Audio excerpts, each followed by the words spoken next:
Preface. Economic hitmen, EHMs, are highly paid professionals who cheat countries around the globe out of trillions of dollars. They funnel money from the World Bank, the U.S. Agency for International Development, USAID, and other foreign aid organizations into the coffers of huge corporations and the pockets of a few wealthy families who control the planet's natural resources. Their tools include fraudulent financial reports, rigged elections, payoffs, extortion, sex, and murder. They play a game as old as empire, but one that has taken on new and terrifying dimensions during this time of globalization. I should know. I was an EHM. I wrote that in 1982, as the beginning of a book with the working title Conscience of an Economic Hitman. The book was dedicated to the presidents of two countries, men who had been my clients, whom I respected and thought of as kindred spirits, Jaime Roldos, president of Ecuador, and Omar Torrijos, president of Panama. Both had just died in fiery crashes. Their deaths were not accidental. They were assassinated because they opposed that fraternity of corporate, government, and banking heads whose goal is global empire. We EHMs failed to bring Roldos and Torrijos around. And the other type of hitmen, the CIA-sanctioned jackals who were always right behind us, stepped in. I was persuaded to stop writing that book. I started it 4 more times during the next 20 years. On each occasion, my decision to begin again was influenced by current world events. The U.S. invasion of Panama in 1989, the First Gulf War, Somalia, the rise of Osama bin Laden. However, threats or bribes always convinced me to stop. In 2003, the president of a major publishing house that is owned by a powerful international corporation read a draft of what had now become Confessions of an Economic Hitman. He described it as a riveting story that needs to be told. Then he smiled sadly, shook his head, and told me that since the executives at World Headquarters might object, he could not afford to risk publishing it. He advised me to fictionalize it. We could market you in the mold of a novelist like John le Carré or Graham Greene. But this is not fiction. It is the true story of my life. A more courageous publisher, one not owned by an international corporation, has agreed to help me tell it. This story must be told. We live in a time of terrible crisis and tremendous opportunity. The story of this particular economic hitman is the story of how we got to where we are, and why we currently face crises that seem insurmountable.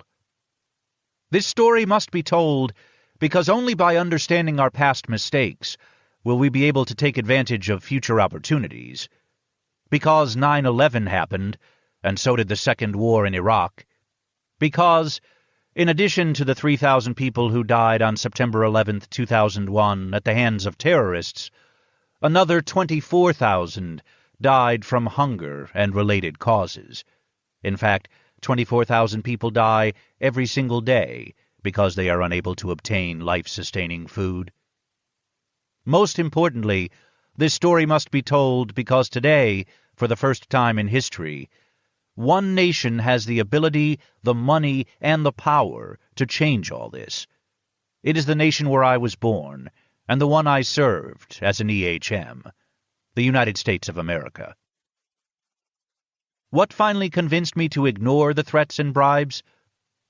The short answer is that my only child, Jessica, graduated from college and went out into the world on her own.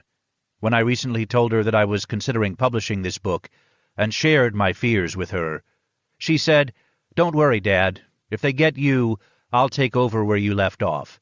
We need to do this for the grandchildren I hope to give you someday." That is the short answer. The longer version relates to my dedication to the country where I was raised, to my love of the ideals expressed by our founding fathers, to my deep commitment to the American Republic that today promises life, liberty, and the pursuit of happiness for all people everywhere, and to my determination after 9/11 not to sit idly by any longer while EHMs turn that republic into a global empire. That is the skeleton version of the long answer. The flesh and blood are added in the chapters that follow. This is a true story. I lived every minute of it. The sights, the people, the conversations, and the feelings I describe were all a part of my life. It is my personal story, and yet it happened within the larger context of world events that have shaped our history, have brought us to where we are today, and form the foundation of our children's futures. I have made every effort to present these experiences, people, and conversations accurately. Whenever I discuss historical events or recreate conversations with other people, I do so with the help of several tools: published documents, personal records and notes, recollections, my own and those of others who participated, the 5 manuscripts I began previously, and historical accounts by other authors, most notably recently published ones that disclose information that formerly was classified or otherwise unavailable. References are provided in the endnotes to allow interested readers to pursue these subjects in more depth. My publisher asked whether we actually referred to ourselves as economic hitmen. I assured him that we did, although usually only by the initials. In fact, one day in 1971, when I began working with my teacher, Claudine, she informed me, "My assignment is to mold you into an economic hitman. No one can know about your involvement, not even your wife." Then she turned serious. "Once you're in for life." After that, she seldom used the full name. We were simply EHMs. Claudine's role is a fascinating example of the manipulation that underlies the business I had entered. Beautiful and intelligent, she was highly effective. She understood my weaknesses and used them to her greatest advantage. Her job and the way she executed it exemplify the subtlety of the people behind this system. Claudine pulled no punches when describing what I would be called upon to do. My job, she said, was to encourage world leaders to become part of a vast network that promotes U.S. commercial interests. In the end, those leaders become ensnared in a web of debt that ensures their loyalty. We can draw on them whenever we desire to satisfy our political, economic, or military needs. In turn, they bolster their political positions by bringing industrial parks, power plants, and airports to their people. The owners of U.S. engineering, construction companies become fabulously wealthy. Today, we see the results of this system run amok. Executives at our most respected companies hire people at near slave wages to toil under inhuman conditions in Asian sweatshops. Oil companies wantonly pump toxins into rainforest rivers, consciously killing people, animals, and plants, and committing genocide among ancient cultures. The pharmaceutical industry denies life-saving medicines to millions of HIV-infected Africans. 12 million families in our own United States worry about their next meal. The energy industry creates an Enron. The accounting industry creates an Anderson. The income ratio of the 1/5 of the world's population in the wealthiest countries to the 1/5 in the poorest went from 30-1 in 1960 to 74-1 in 1995. The United States spends over $87 billion conducting a war in Iraq, while the United Nations estimates that for less than half that amount, we could provide clean water, adequate diets, sanitation services, and basic education to every person on the planet. And we wonder why terrorists attack us? Some would blame our current problems on an organized conspiracy. I wish it were so simple. Members of a conspiracy can be rooted out and brought to justice. This system, however, is fueled by something far more dangerous than conspiracy. It is driven not by a small band of men, but by a concept that has become accepted as gospel. The idea that all economic growth benefits humankind, and that the greater the growth, the more widespread the benefits. This belief also has a corollary, that those people who excel at stoking the fires of economic growth should be exalted and rewarded, while those born at the fringes are available for exploitation. The concept is, of course, erroneous. We know that in many countries, economic growth benefits only a small portion of the population, and may in fact result in increasingly desperate circumstances for the majority. This effect is reinforced by the corollary belief that the captains of industry who drive this system should enjoy a special status, a belief that is the root of many of our current problems, and is perhaps also the reason why conspiracy theories abound. When men and women are rewarded for greed, greed becomes a corrupting motivator. When we equate the gluttonous consumption of the earth's resources with a status approaching sainthood, when we teach our children to emulate people who live unbalanced lives, and when we define huge sections of the population as subservient to an elite minority, we ask for trouble. And we get it. In their drive to advance the global empire, corporations, banks, and governments, collectively the corporatocracy, use their financial and political muscle to ensure that our schools, businesses, and media support both the fallacious concept and its corollary. They have brought us to a point where our global culture is a monstrous machine that requires exponentially increasing amounts of fuel and maintenance, so much so that in the end it will have consumed everything in sight and will be left with no choice but to devour itself. The corporatocracy is not a conspiracy, but its members do endorse common values and goals. One of corporatocracy's most important functions is to perpetuate and continually expand and strengthen the system. The lives of those who make it, and their accoutrements, their mansions, yachts, and private jets, are presented as models to inspire us all to consume, consume, consume. Every opportunity is taken to convince us that purchasing things is our civic duty, that pillaging the earth is good for the economy, and therefore serves our higher interests. People like me are paid outrageously high salaries to do the system's bidding. If we falter, a more malicious form of hitman, the jackal, steps to the plate.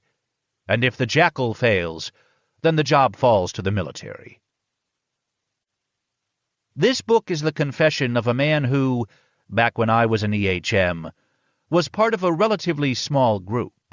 People who play similar roles are more abundant now. They have more euphemistic titles, and they walk the corridors of Monsanto, General Electric, Nike, General Motors, Walmart, and nearly every other major corporation in the world. In a very real sense, Confessions of an Economic Hitman is their story as well as mine. It is your story, too, the story of your world and mine, of the first truly global empire. History tells us that unless we modify this story, it is guaranteed to end tragically. Empires never last. Every one of them has failed terribly. They destroy many cultures as they race toward greater domination, and then they themselves fall. No country or combination of countries can thrive in the long term by exploiting others. This book was written so that we may take heed and remold our story. I am certain that when enough of us become aware of how we are being exploited by the economic engine that creates an insatiable appetite for the world's resources and results in systems that foster slavery, we will no longer tolerate it. We will reassess our role in a world where a few swim in riches and the majority drown in poverty, pollution, and violence. We will commit ourselves to navigating a course toward compassion, democracy, and social justice for all. Admitting to a problem is the first step toward finding a solution. confessing a sin is the beginning of redemption. Let this book, then, be the start of our salvation. Let it inspire us to new levels of dedication and drive us to realize our dream of balanced and honorable societies.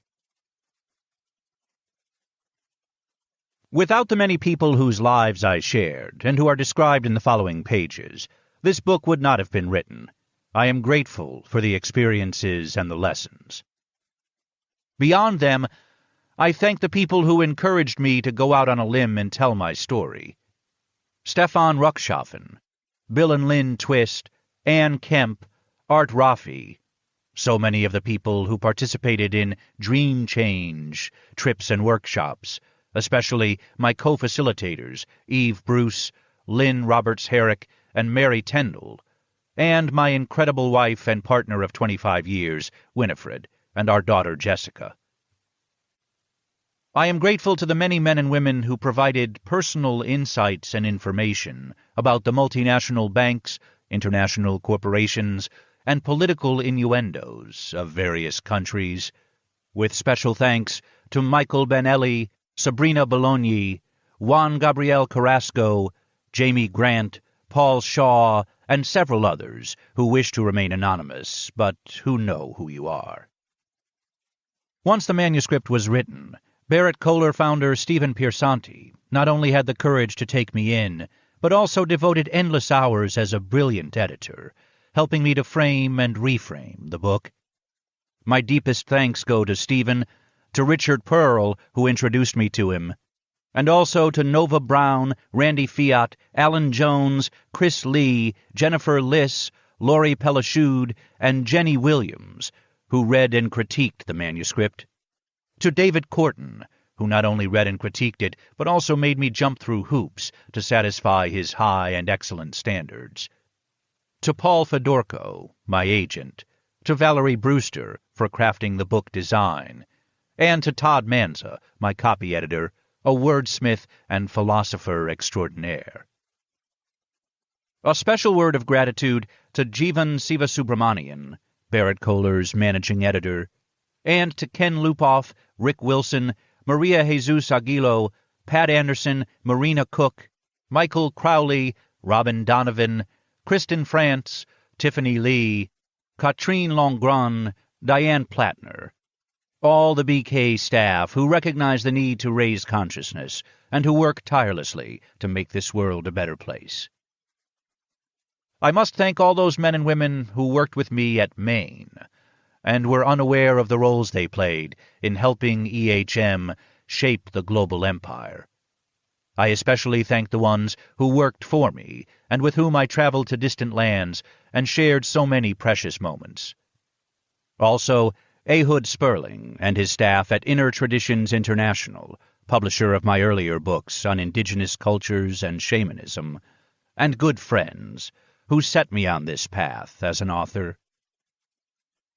I am eternally grateful to the men and women who took me into their homes, in the jungles, deserts, and mountains, in the cardboard shacks along the canals of Jakarta, and in the slums of countless cities around the world, who shared their food and their lives with me, and who have been my greatest source of inspiration. John Perkins, August 2004. Prologue. Quito, Ecuador's capital, stretches across a volcanic valley high in the Andes at an altitude of 9,000 feet. Residents of this city, which was founded long before Columbus arrived in the Americas, are accustomed to seeing snow on the surrounding peaks, despite the fact that they live just a few miles south of the equator. The city of Shell, a frontier outpost and military base hacked out of Ecuador's Amazon jungle to service the oil company whose name it bears, is nearly 8,000 feet lower than Quito. A steaming city, it is inhabited mostly by soldiers, oil workers, and the indigenous people from the Shuar and Quechua tribes, who work for them as prostitutes and laborers. To journey from one city to the other, you must travel a road that is both tortuous and breathtaking. Local people will tell you that during the trip you experience all 4 seasons in a single day. Although I have driven this road many times, I never tire of the spectacular scenery. Sheer cliffs, punctuated by cascading waterfalls and brilliant bromeliads, rise up one side.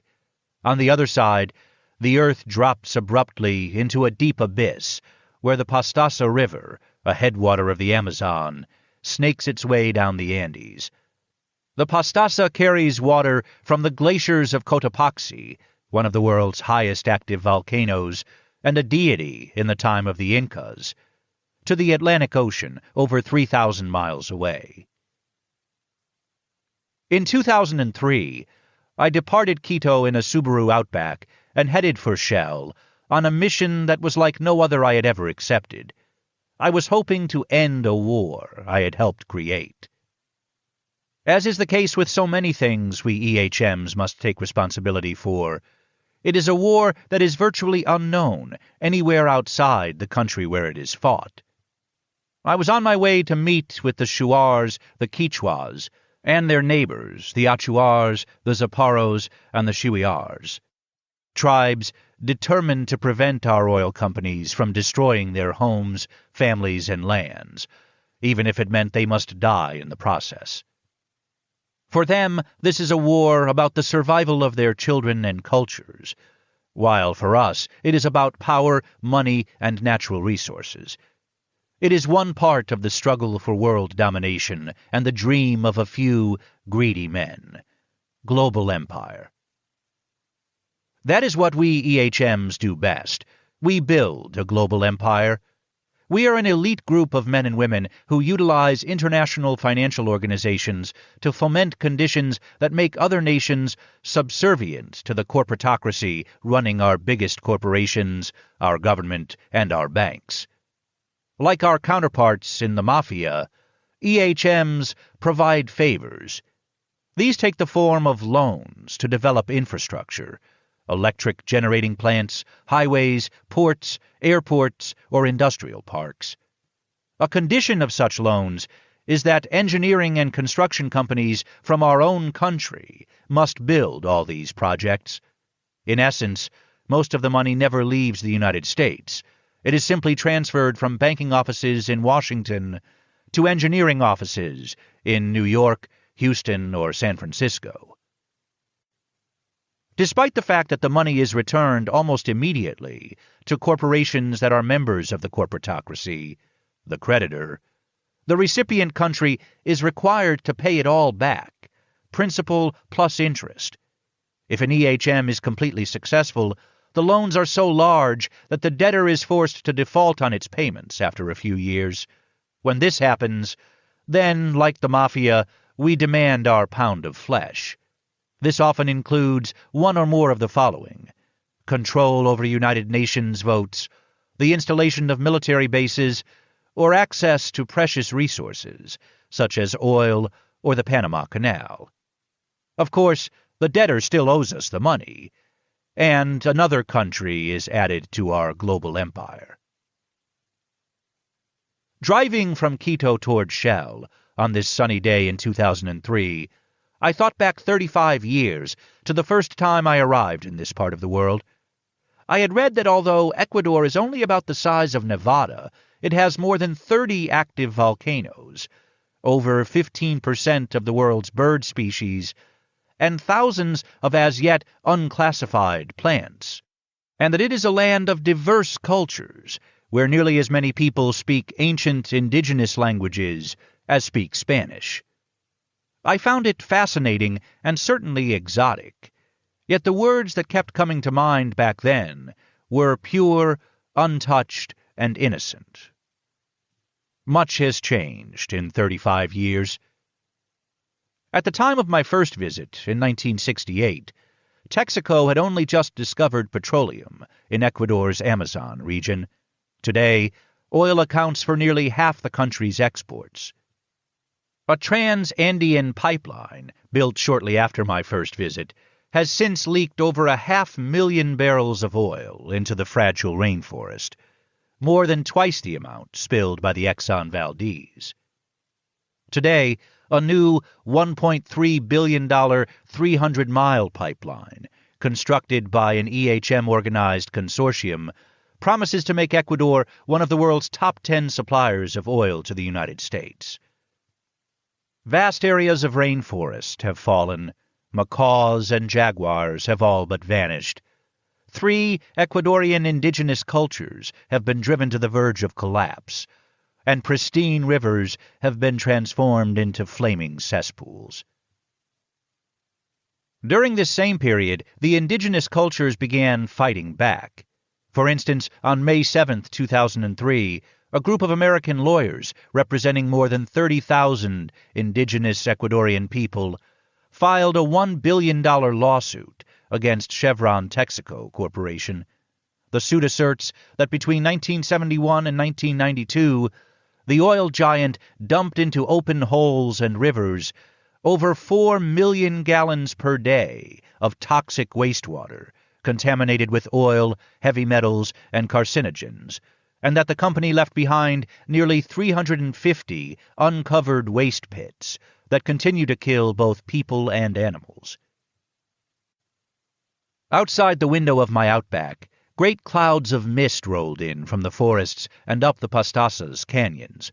Sweat soaked my shirt, and my stomach began to churn, but not just from the intense tropical heat and the serpentine twists in the road. Knowing the part I had played in destroying this beautiful country was once again taking its toll. Because of my fellow EHMs and me, Ecuador is in far worse shape today than she was before we introduced her to the miracles of modern economics, banking, and engineering. Since 1970, during the period known euphemistically as the oil boom, the official poverty level grew from 50 to 70%. Under or unemployment increased from 15 to 70%. And public debt increased from $240 million to $16 billion. Meanwhile, the share of natural resources allocated to the poorest segments of the population declined from 20 to 6%. Unfortunately, Ecuador is not the exception. Nearly every country we EHMs have brought under the global empire's umbrella has suffered a similar fate. Third world debt has grown to more than $2.5 trillion, and the cost of servicing it, over $375 billion per year as of 2004, is more than all third world spending on health and education, and 20 times what developing countries receive annually in foreign aid. Over half the people in the world survive on less than $2 per day, which is roughly the same amount they received in the early 1970s. Meanwhile, the top 1% of third world households accounts for 70 to 90% of all private financial wealth and real estate ownership in their country. The actual percentage depends on the specific country. The Subaru slowed as it meandered through the streets of the beautiful resort town of Baños, famous for the hot baths created by underground volcanic rivers that flow from the highly active Mount Tungurahua. Children ran along beside us, waving and trying to sell us gum and cookies. Then we left Baños behind. The spectacular scenery ended abruptly as the Subaru sped out of paradise and into a modern vision of Dante's Inferno. A gigantic monster reared up from the river, a mammoth gray wall. Its dripping concrete was totally out of place, completely unnatural and incompatible with the landscape. Of course, seeing it there should not have surprised me. I knew all along that it would be waiting in ambush. I had encountered it many times before, and in the past had praised it as a symbol of EHM accomplishments. Even so, it made my skin crawl. That hideous, incongruous wall is a dam that blocks the rushing Pastasa River, diverts its waters through huge tunnels bored into the mountain, and converts the energy to electricity. This is the 156-megawatt Agoyan hydroelectric project. It fuels the industries that make a handful of Ecuadorian families wealthy, and it has been the source of untold suffering for the farmers and indigenous peoples who live along the river. This hydroelectric plant is just one of many projects developed through my efforts and those of other EHMs. Such projects are the reason Ecuador is now a member of the global empire, and the reason why the Shuars and Quichuas and their neighbors threaten war against our oil companies. Because of EHM projects, Ecuador is awash in foreign debt and must devote an inordinate share of its national budget to paying this off, instead of using its capital to help the millions of its citizens officially classified as dangerously impoverished. The only way Ecuador can buy down its foreign obligations is by selling its rainforests to the oil companies. Indeed, one of the reasons the EHMs set their sights on Ecuador in the first place was because the sea of oil beneath its Amazon region is believed to rival the oil fields of the Middle East. The global empire demands its pound of flesh in the form of oil concessions. These demands became especially urgent after September 11, 2001, when Washington feared that Middle Eastern supplies might cease. On top of that, Venezuela, our third largest oil supplier, had recently elected a populist president, Hugo Chavez, who took a strong stand against what he referred to as U.S. imperialism. He threatened to cut off oil sales to the United States. The EHMs had failed in Iraq and Venezuela, but we had succeeded in Ecuador. Now we would milk it for all it is worth. Ecuador is typical of countries around the world that EHMs have brought into the economic-political fold. For every $100 of crude taken out of the Ecuadorian rainforests, the oil companies receive $75. Of the remaining $25, three-quarters must go to paying off the foreign debt. Most of the remainder covers military and other government expenses, which leaves about $2.50 for health, education, and programs aimed at helping the poor. Thus, out of every $100 worth of oil torn from the Amazon, less than $3 goes to the people who need the money most, those whose lives have been so adversely impacted by the dams, the drilling, and the pipelines, and who are dying from lack of edible food and potable water. All of those people, millions in Ecuador, billions around the planet, are potential terrorists, not because they believe in communism or anarchism or are intrinsically evil, but simply because they are desperate. Looking at this dam, I wondered, as I have so often in so many places around the world, when these people would take action, like the Americans against England in the 1770s, or Latin Americans against Spain in the early 1800s. The subtlety of this modern empire building puts the Roman centurions, the Spanish conquistadors, and the 18th and 19th century European colonial powers to shame. We EHMs are crafty. We learned from history. Today, we do not carry swords. We do not wear armor or clothes that set us apart. In countries like Ecuador, Nigeria, and Indonesia, we dress like local schoolteachers and shop owners. In Washington and Paris, we look like government bureaucrats and bankers. We appear humble, normal. We visit project sites and stroll through impoverished villages. We profess altruism, talk with local papers about the wonderful humanitarian things we are doing. We cover the conference tables of government committees with our spreadsheets and financial projections, and we lecture at the Harvard Business School about the miracles of macroeconomics. We are on the record, in the open. Or so we portray ourselves, and so we are accepted. It is how the system works. We seldom resort to anything illegal because the system itself is built on subterfuge, and the system is by definition legitimate. However, and this is a very large caveat, if we fail, an even more sinister breed steps in, ones we EHMs refer to as the jackals. men who trace their heritage directly to those earlier empires. The jackals are always there, lurking in the shadows. When they emerge, heads of state are overthrown or die in violent accidents. And if by chance the jackals fail, as they failed in Afghanistan and Iraq, then the old models resurface. When the jackals fail, young Americans are sent in to kill and to die. As I passed the monster, that hulking mammoth wall of gray concrete rising from the river, I was very conscious of the sweat that soaked my clothes, and of the tightening in my intestines. I headed on down into the jungle to meet with the indigenous people, who are determined to fight to the last man, in order to stop this empire I helped create, and I was overwhelmed with feelings of guilt.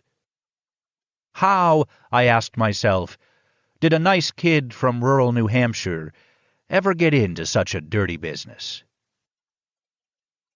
Part 1, 1963 to 1971. Chapter 1.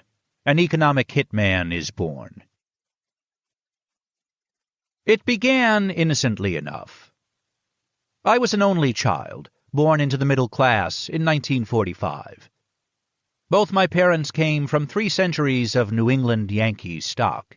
Their strict, moralistic, staunchly Republican attitudes reflected generations of puritanical ancestors. They were the first in their families to attend college, on scholarships. My mother became a high school Latin teacher. My father joined World War II as a Navy lieutenant and was in charge of the armed guard gun crew on a highly flammable merchant marine tanker in the Atlantic. When I was born in Hanover, New Hampshire, he was recuperating from a broken hip in a Texas hospital. I did not see him until I was a year old. He took a job teaching languages at Tilton School, a boys' boarding school in rural New Hampshire. The campus stood high on a hill, proudly, some would say arrogantly, towering over the town of the same name. This exclusive institution limited its enrollment to about 50 students in each grade level, 9 through 12. The students were mostly the scions of wealthy families from Buenos Aires, Caracas, Boston, and New York. My family was cash-starved. However, we most certainly did not see ourselves as poor. Although the school's teachers received very little salary, all our needs were provided free: food, housing, heat, water, and the workers who mowed our lawn and shoveled our snow.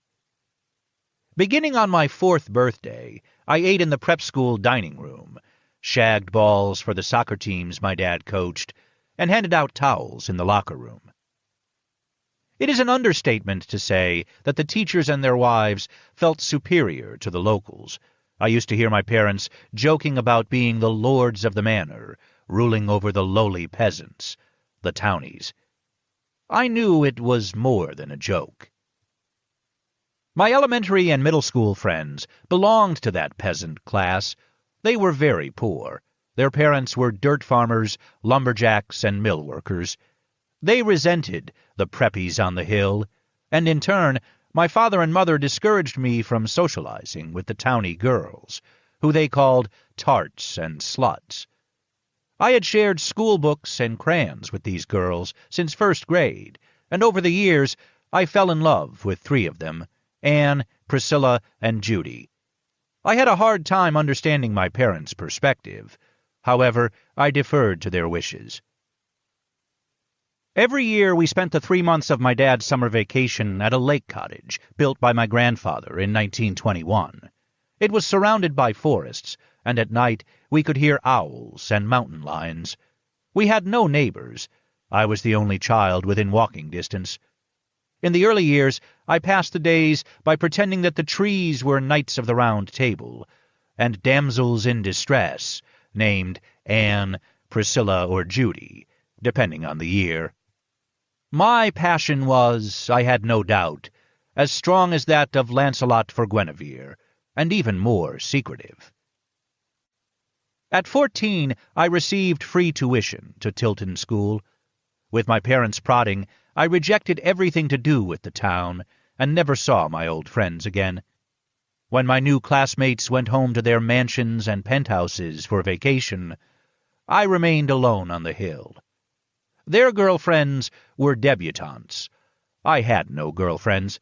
All the girls I knew were sluts. I had cast them off, and they had forgotten me. I was alone, and terribly frustrated.